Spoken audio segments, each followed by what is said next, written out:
Dans cette vidéo, nous allons voir trois manières d'identifier, de différencier des lentilles convergentes et divergentes. Ainsi, on pourra conclure à la nature du cristallin, la lentille naturelle qui se trouve dans l'œil, et plus tard, on étudiera les lentilles correctrices des différents défauts de l'œil.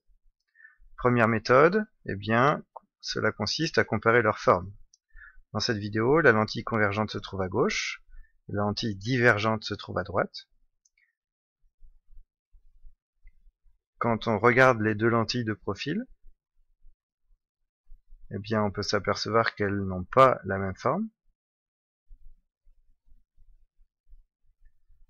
C'est d'autant plus évident quand on a les lentilles entre les doigts, chose que l'on fera en classe.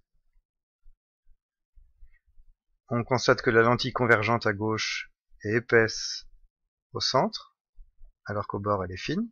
En quelque sorte, elle est bombée vers l'extérieur, alors que la lentille divergente est fine au centre et épaisse au bord. En quelque sorte, elle est creuse. Mais on verra que selon les modèles de lentilles, convergentes ou divergentes, les termes creuse ou bombée sont imprécis.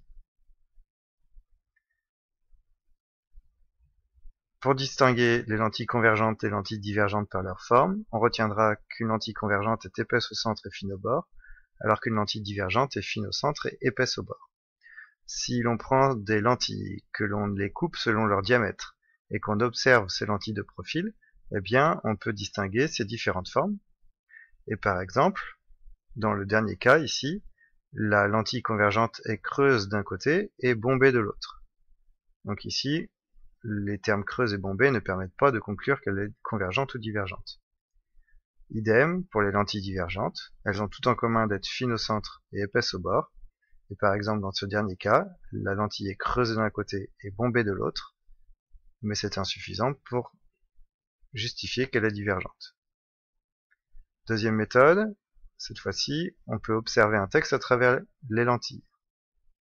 Dans cette vidéo, la lentille convergente est toujours à gauche. Et quand on place la lentille entre le texte et l'œil de l'observateur, ici la caméra qui a filmé, on s'aperçoit que le texte apparaît plus grand. Donc une lentille convergente peut jouer le rôle d'une loupe.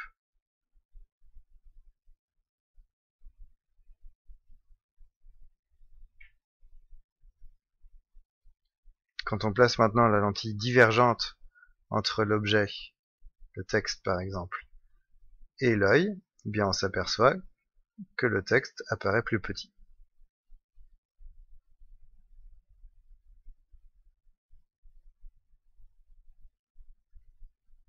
On retiendra donc qu'un texte apparaît plus grand à travers une lentille convergente et qu'un texte apparaît plus petit à travers une lentille divergente.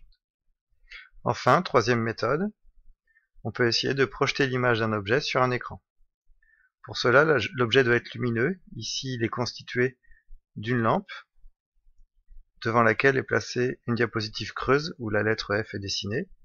On a toujours une lentille convergente et une lentille divergente, et face à la lampe, sur le trajet de la lumière, se trouve un écran. On peut voir que la lettre F n'apparaît pas sur l'écran. On utilise d'abord la lentille convergente, qu'on reconnaît par sa forme, vue de profil. Et sur l'écran, on peut faire apparaître l'image de la source de lumière et de la lettre F. Ici, la vidéo rend mal l'image, mais cette expérience, on la refera en classe, et on pourra constater que l'image est bien projetée. Et quand on utilise la lentille divergente, cette fois-ci, on ne peut pas projeter une image. Tout ce qui apparaît sur l'écran est flou. On retiendra donc qu'une lentille convergente permet de projeter une image sur un écran, alors qu'une lentille divergente ne permet pas de projeter une image sur un écran. On peut ainsi conclure que dans un vidéoprojecteur, un rétroprojecteur qui permettent de projeter des images sur un écran, on dispose d'une lentille convergente.